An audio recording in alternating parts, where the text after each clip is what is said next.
আসসালামু আলাইকুম, স্বাগত জানাচ্ছি আরটিভি সকালের সংবাদে। আপনাদের সঙ্গে আছি আমি সিনথিয়া রহমান। বিএনপি চেয়ারপারসন ও সাবেক প্রধানমন্ত্রী খালেদা জিয়ার শারীরিক অবস্থা কিছুটা উন্নতির দিকে। গতকাল রোববার তিনি হাসপাতালের শয্যায় অল্প নড়াচড়া করতে পেরেছেন, কথাবার্তায় সাড়াও দিয়েছেন। চিকিৎসক ও বিএনপির নেতারা জানান, গত 2 দিনে খালেদা জিয়ার শারীরিক অবস্থায় কিছুটা উন্নতি থাকলেও এখনও তিনি ঝুঁকিমুক্ত অবস্থায় পৌঁছাননি। দেশে বিদেশে চিকিৎসকদের তত্ত্বাবধানে তার চিকিৎসা চলছে।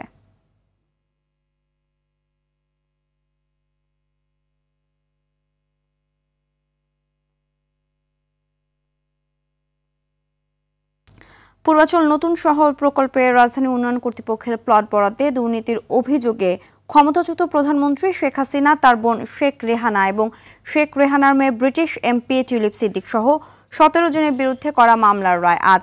ঢাকার বিশেষ জজ আদালত 4-এর বিচারক মোহাম্মদ রবিউল আলম আজ এ মামলার রায় ঘোষণা করবেন। দুর্নীতি দমন কমিশন মামলাটি করেছিল গত 13 জানুয়ারি। মামলায় শেখ হাসিনা, শেখ রেহানা, টিউলিপ সিদ্দিক সহ 17 জনকে আসামি করা হয়েছে।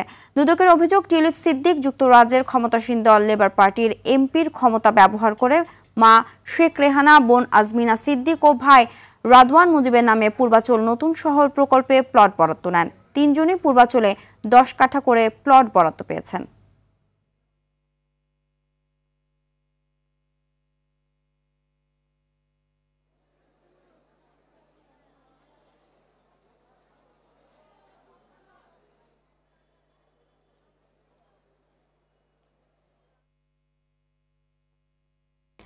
অসহায় ও নিরীহ বেকার যুবকদের টার্গেট করে চাকরি দেওয়ার নামে দীর্ঘদিন ধরে প্রতারণার মাধ্যমে লাখ লাখ টাকা হাতিয়ে নিচ্ছে কিছু প্রতারক চক্র। অভিযোগ রয়েছে, প্রশাসনকে ফাঁকি দিয়ে পত্রিকা অফিস খুলে তার আড়ালে নিরাপত্তা প্রহরীর চাকরি দেওয়ার নাম করে লোক ঠকাচ্ছেন প্রতারকরা। চাকরির নামে প্রতারণা নিয়ে মোহাম্মদ সাইমের ধারাবাহিকের আজ থাকছে দ্বিতীয় পর্ব।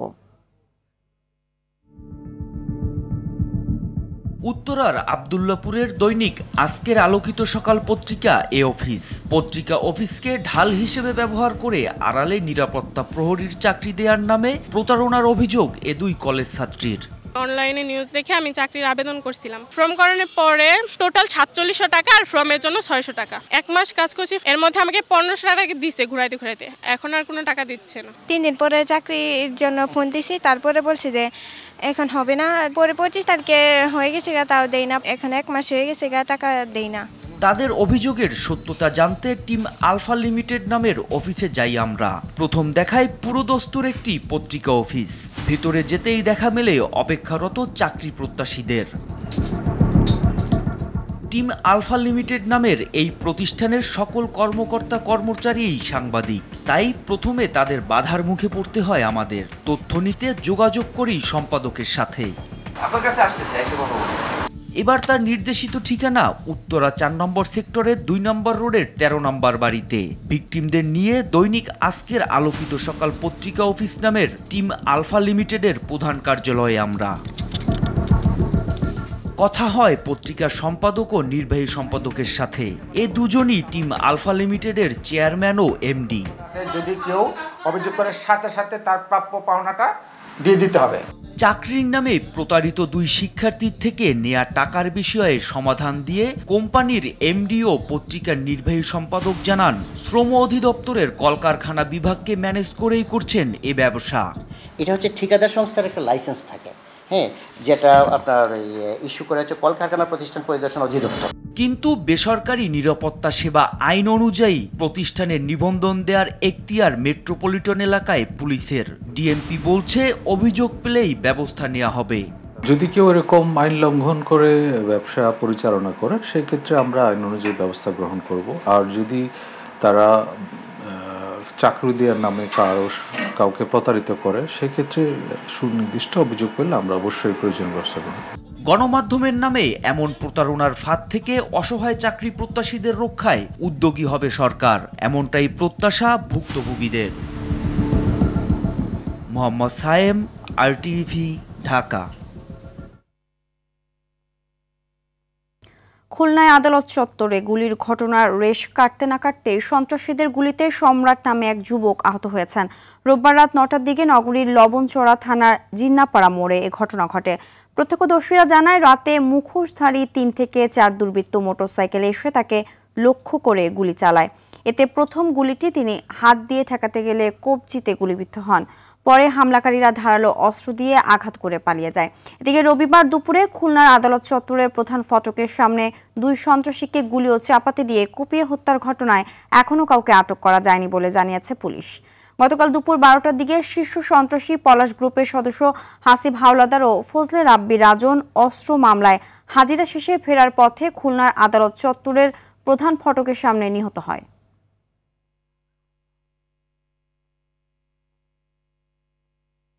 দর্শক, এ নিয়ে আরো জানাতে খুলনা থেকে সরাসরি যুক্ত হচ্ছেন সহকর্মী SM মনিরুজ্জামান।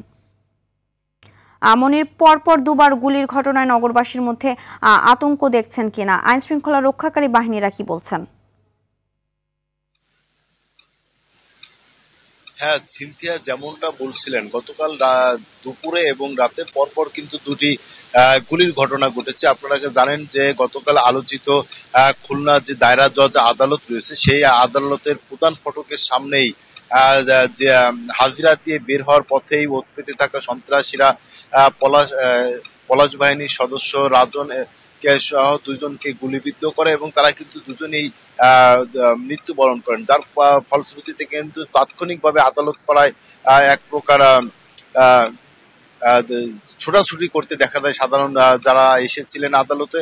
অনেকের মধ্যেই কিন্তু হতাশা রয়েছে যে খুলনার আইন শৃঙ্খলা অত্যন্ত খারাপ বলে অনেকে বলেছেন। এই মুহূর্তে কিন্তু খুলনাবাসী অনেকটা আতঙ্কের মধ্যে রয়েছেন, কারণ প্রায় কিন্তু খুলনা নগরীতে হত্যার ঘটনা ঘটেছে। প্রতিদিন রাতে কোথাও গুলি, কোথাও কোপাকুপি, কোথাও একটা কিছু আছেই, যার ফলে কিন্তু খুলনা নগরবাসী অনেকটা আতঙ্কিত। আমি কিছুক্ষণ পূর্বে কথা বলেছিলাম খুলনা সদর থানার ভারপ্রাপ্ত কর্মকর্তার সঙ্গে। তার কাছে আমি জানতে চেয়েছিলাম যে গতকালকে ডবল মার্ডারের ঘটনায় কোনো মামলা হয়েছে কিনা, কারোকে আটক করতে পারেছেন কিনা। তিনি বলেছেন সারা রাত তারা অভিযান পরিচালনা করেছেন, কিন্তু এই মামলার এই হত্যাকাণ্ডের সঙ্গে জড়িত কাউকে তারা গ্রেপ্তার করতে পারেনি।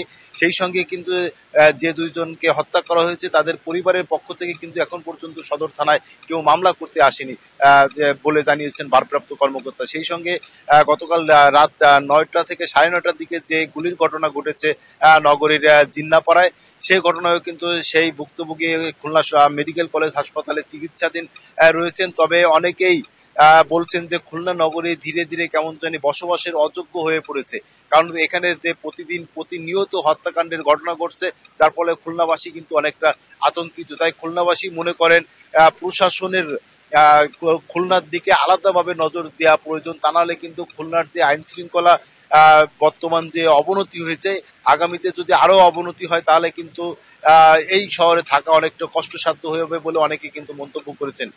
সিনথিয়া, সব মিলিয়ে খুলনাবাসী মনে করেন সরকারের এই মুহূর্তে খুলনার দিকে আলাদাভাবে দৃষ্টি দেওয়া প্রয়োজন, খুলনার আইন শৃঙ্খলার দিকে। সিনথিয়া, এই ছিল খুলনা থেকে সর্বশেষ তথ্য। সিনথিয়া, ধন্যবাদ। 1 বছর ধরে পিরোজপুরের 43টি ইউনিয়নের স্বাস্থ্য পরিবার পরিকল্পনা কল্যাণ কেন্দ্রে মিলছে না কাঙ্ক্ষিত ওষুধ। একই অবস্থা জেলার 5টি মা ও শিশু কল্যাণ কেন্দ্রেরও। শুধু সরবরাহ বন্ধ থাকার পাশাপাশি চরম লোকবল সংকট নিয়ে চলছে স্বাস্থ্যসেবা কেন্দ্রগুলো। এতে ভোগান্তিতে জেলার প্রায় 2,16,000 চিকিৎসা সেবা প্রত্যাশী। পিরোজপুর প্রতিনিধি শেখ রিয়াজ আহমেদ নাহিদের প্রতিবেদনে বিস্তারিত জানাচ্ছেন লামিয়া তানজিল মাহমুদ। জায়গাটি পিরোজপুর সদর উপজেলার কদমতলা ইউনিয়নের পরিবার পরিকল্পনা স্বাস্থ্যসেবা কেন্দ্রের। দূর থেকে দোতলা ভবনটি দেখলে মনে হবে খুব ভালোভাবে চলছে সাধারণ মানুষের চিকিৎসা সেবা এবং পাওয়া যাচ্ছে কাঙ্ক্ষিত ওষুধ, কিন্তু বাস্তবে ভিন্ন চিত্র। স্বাস্থ্যকেন্দ্রের ভেতরে একজন উপসহকারী মেডিকেল অফিসার ও একজন পরিচ্ছন্নতা কর্মী ছাড়া দেখা মেলেনি কারো। প্রতিদিন শত শত হতদরিদ্র ও নিম্ন আয়ের মানুষের চিকিৎসা সেবা নেওয়ার জায়গাটিতে এখন শুনশান নীরবতা।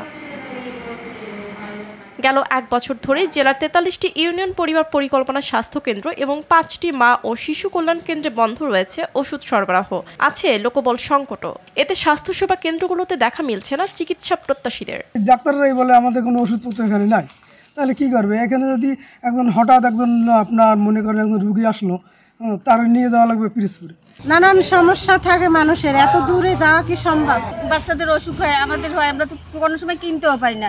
ওনাদেরকে একটু প্যারাসিটামল দিয়ে চাইলে দেয় না। পুরুষদের চেয়েও নারীদের মানে বিশেষভাবে ক্ষয়ক্ষতি হচ্ছে। ইয়ার একটু সুব্যবস্থা করেন যাতে একটু ওষুধ আসে, আমরা একটু বাঁচতে পারি।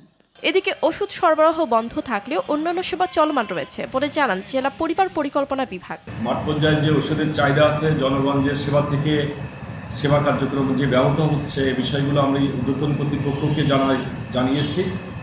আশা করা যায় খুব শীঘ্রই হয়তো আমরা ওষুধপত্রগুলো পেতে পারি। বছর পেরিয়ে গেলেও কেন এখনো মৌলিক অধিকার থেকে বঞ্চিত আছে পিরোজপুরবাসী, সে প্রশ্নেরই উত্তর চাচ্ছেন সংশ্লিষ্টরা।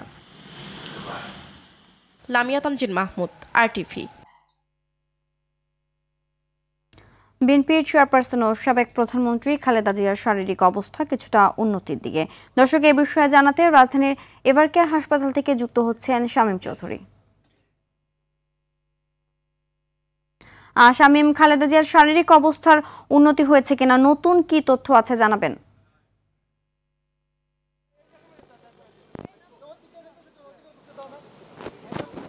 সিনথিয়া, আপনি যেমনটা বলেছিলেন যে এখন পর্যন্ত কিন্তু নতুন ওরকম কোনো তথ্য পাইনি বেগম খালেদা জিয়ার বিষয়ে।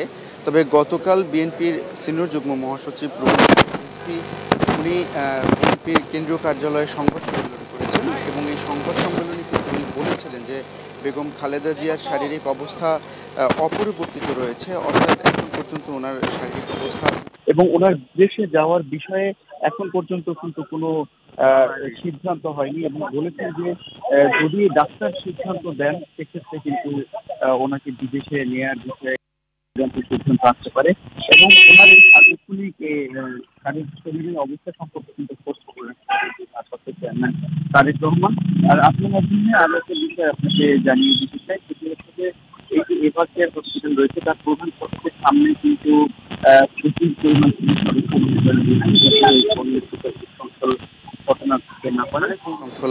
ঘটনা ঘটতে না পারে এবং আমরা আজকে এখন পর্যন্ত আমরা কিন্তু ওভাবে দেখিনি যে কোনো নেতাকর্মীরা এখানে এসে ভিড় জমিয়েছেন বা কোনো রকম কোনো বিশৃঙ্খল পরিস্থিতি তৈরি হয়েছে। এর আগে কিন্তু আমরা শুনেছিলাম বেগম খালেদা জিয়ার শারীরিক অবস্থা কিছুটা উন্নতির দিকে গিয়েছে, অর্থাৎ বিএনপির একজন জ্যেষ্ঠ নেতা নাজিমুদ্দিন আলম তিনি কিন্তু বলেছিলেন যে তিনি বিএনপির চেয়ারপারসন বেগম খালেদা জিয়ার পুত্র আরাফাত রহমানের কোকোর স্ত্রী শর্মিলী আহমেদের সঙ্গে কথা বলেছিলেন এবং সে বলেছিল যে বেগম খালেদা জিয়ার শারীরিক অবস্থা একটু উন্নত হয়েছে। তবে দলের পক্ষ থেকে যেভাবে বলা হয়েছিল যে বিএনপির চেয়ারপারসন বেগম খালেদা জিয়ার ব্যক্তিগত চিকিৎসক ডাক্তার AZM জাহিদ বিবৃতি দেয়া না পর্যন্ত, অর্থাৎ আনুষ্ঠানিকভাবে বিবৃতি দেয়া না পর্যন্ত তার শরীরের অবস্থা যে কি হয়েছে বা না হয়েছে সেটা আসলে আনুষ্ঠানিকভাবে কোনো ঘোষণা নয়। তবে এখন পর্যন্ত যেটা জেনেছি যে বেগম খালেদা জিয়ার শারীরিক অবস্থা অপরিবর্তিত রয়েছে। সিনথিয়া, এবার কেয়ার হাসপাতাল থেকে এই ছিল বেগম খালেদা জিয়ার সর্বশেষ অবস্থা। ধন্যবাদ। 1 ডিসেম্বর বিজয়ের মাসের প্রথম ঐতিহাসিক দিন। 1971 সালের এই দিনে মুক্তিকামী বাঙালির গেরিলা হামলায় অনেক স্থানেই পিছু হটে হানাদার বাহিনী। গণহত্যার হিংস্রতা বাড়িয়েও দমাতে ব্যর্থ হয় বীর মুক্তিযোদ্ধাদের। রণাঙ্গনের নায়কদের কাছে 71-এর প্রতিটি ক্ষণ আজও জীবন্ত। সাদিয়া কানিজ জানাচ্ছেন ইতিহাসের সেই উত্তাল সময়ের স্মৃতিগাথা। ডিসেম্বরের প্রথম প্রহর, 9 মাস রক্তক্ষয়ী সংগ্রাম তখন শেষ প্রান্তে। পাক হানাদার বাহিনী বুঝতে পারে পরাজয় অনিবার্য, তাই শুরু করে আরও হিংস্র দমনপীড়ন, চালায় নির্বিচার গণহত্যা। অন্যদিকে মৃত্যু উপেক্ষা করে গেরিলার সাজে লড়ে যায় বাংলার সূর্য সন্তানেরা। 1 ডিসেম্বর গাজীপুরের কালীগঞ্জে হানাদার বাহিনী বাহাদুরশাদী ইউনিয়নের খলাপাড়া গ্রামে ন্যাশনাল জুট মিলের কর্মকর্তা ও কর্মচারীদের উপর পৈশাচিক গণহত্যা চালায়। তাতে শহীদ হন 136 জন নিরীহ মানুষ। এদিন মুক্তিবাহিনী সিলেটের শমশেরনগরে আক্রমণ চালিয়ে ট্যাংরাটিলা ও দোয়ারা বাজার শত্রুমুক্ত করে। মূলত 1 ডিসেম্বর থেকেই যুদ্ধ পরিস্থিতি পরিবর্তনের আভাস পাচ্ছিলেন মুক্তিযোদ্ধারা। অপারেশন প্ল্যানিং কমিটির অন্যতম সদস্য হিসেবে আমি দায়িত্ব পালন করি। আমি নিজে অস্ত্র হাতে ট্রেনিং নিয়ে অস্ত্র হাতে লড়াই করেছি। আমরা গেরিলা কায়দায় যুদ্ধ করাটার প্রশিক্ষিত হয়ে সেই কায়দায় যুদ্ধ করতাম এবং এটার নিয়ম হলো দীর্ঘস্থায়ী যুদ্ধ এবং নিজেকে পরিচয় করে কোনোভাবেই যাতে এক্সপোজ না হয় যে এই লোকের হাতে অস্ত্র কোনো সময় ছিল। আমরা তো গেছি এরকমভাবে যে আমাদের যে কোনো সময় মৃত্যু হতে পারে।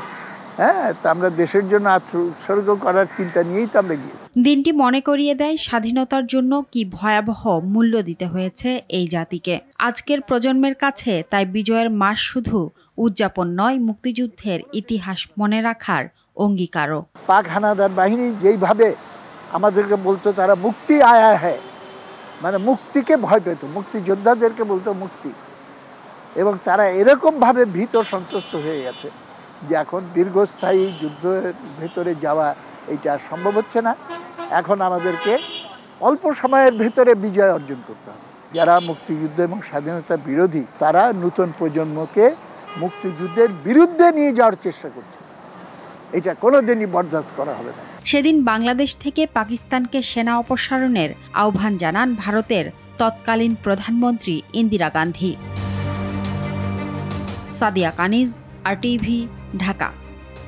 অবশেষে প্রতীক্ষা শেষ হলো ভ্রমণ পিপাসুদের। আজ থেকে শুরু হয়েছে কক্সবাজার থেকে সেন্ট মার্টিনে জাহাজ চলাচল। এরই মধ্যে এই প্রবাল দ্বীপের উদ্দেশ্যে যাত্রা করেছে 3টি জাহাজ। সকাল 7:15 কক্সবাজার শহরের নুনিয়ার ছড়ার BIWTর এ ঘাট থেকে জাহাজগুলো সেন্ট মার্টিনের উদ্দেশ্যে ছেড়ে যায়। মৌসুমের প্রথম যাত্রায় 3 জাহাজ মিলে রয়েছেন 1200 পর্যটক। আগামী 31 জানুয়ারি পর্যন্ত দ্বীপটিতে করা যাবে রাত্রিযাপন। প্রতিদিন 2000 করে পর্যটক প্রবাল দ্বীপটিতে যেতে পারবেন বলে জানিয়েছেন কক্সবাজারের অতিরিক্ত জেলা ম্যাজিস্ট্রেট শাহিদুল আলম। সরকারি নির্দেশনা অনুযায়ী সেন্ট মার্টিন যেতে হলে পর্যটকদের বাংলাদেশ ট্যুরিজম বোর্ডের স্বীকৃত অনলাইন প্ল্যাটফর্ম থেকে টিকিট সংগ্রহ করতে হবে।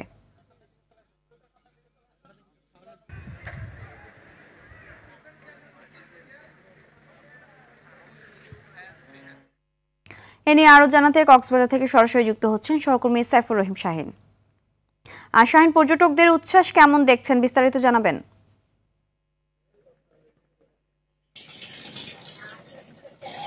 হ্যাঁ সিন্ধি, আজকে দীর্ঘ 10 মাস পর সেন্ট মার্টিনের পর্যটকরা এখান থেকে কক্সবাজার শহরের নুনিয়াছড়া BIWTর ঘাট থেকে রওনা দিয়েছে। দীর্ঘ 10 মাস পর তাদের মধ্যে যে উচ্ছ্বাস এবং আনন্দ উদ্দীপনা তারা সেটা প্রকাশ করেছে এবং তারা জানিয়েছে তারা অধীর আগ্রহে ছিলেন সেন্ট মার্টিনে তারা পৌঁছবে। যদিও বা সীমিত সংখ্যক পর্যটক যাওয়ার নিয়ম রয়েছে, যেহেতু 12টা বিধি নিষেধের মধ্যে দৈনিক 2000 পর্যটক যেতে পারবে। সেক্ষেত্রে আজকে 3টে জাহাজে করে 1174 জন পর্যটক সকাল 7টা, 7:30 এবং 8টায় তারা 3টি জাহাজে করে রওনা দিয়েছে এবং তাদের মধ্যে আমরা দেখতে পেয়েছি অনেক উচ্ছ্বাস। এখানে আইনশৃঙ্খলা বাহিনী ছিল এবং জেলা প্রশাসন সহ বিভিন্ন স্তরের প্রশাসনিক কর্মকর্তারা ছিল, তাদেরকে স্বাগত জানিয়েছে এবং এখান থেকে বিদায় দিয়েছে।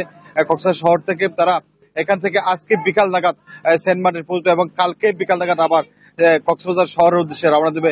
সেটা আমরা জেলা প্রশাসক আব্দুল মান্নানের কাছ থেকে আমরা জানতে পেরেছি এবং এখানে আমরা দেখেছি সুশৃঙ্খল ভাবে তারা পর্যটকরা অনেক উচ্ছ্বাসের মধ্য দিয়ে আজকে তারা সেন্ট মার্টিন যাত্রা করেছে এবং কোন ধরনের আজকে একটা জাহাজকে অবশ্যই জরিমানা করা হয়েছে টিকিট অনিয়মের কারণে। এখানে QR কোডের মাধ্যমে জাহাজ ট্রাভেল পাসের মাধ্যমে যে টিকিটগুলো দেওয়া হয় এগুলো পরীক্ষা নিরীক্ষা করা হয় এবং এখান থেকে 2000 পর্যটককে নিয়ন্ত্রণ করা হচ্ছে এবং যে 12টা বিধিনিষেধ দেওয়া হয়েছে সেটা জেলা প্রশাসনের পক্ষ থেকে সেটা কঠোরভাবে পালন করা হচ্ছে। তো মোটামুটি অনেক উচ্ছ্বাস এবং আজ থেকে 2 মাস জানুয়ারি পর্যন্ত, ডিসেম্বর জানুয়ারি 2 মাস পর্যটকের সেখানে রাত্রি যাপন করতে পারবে। সেই উদ্দেশ্যে আজকে থেকে সেন্ট মার্টিন যাত্রা শুরু করেছে পর্যটকরা। তো সিন্ধি, এই হচ্ছে আমার সর্বশেষ তথ্য বিষয়ে। ধন্যবাদ। সকালের সংবাদ এ পর্যন্তই। মধ্যাহ্নের সংবাদ দুপুর 12টায় দেখার আমন্ত্রণ রইল। ধন্যবাদ সবাইকে।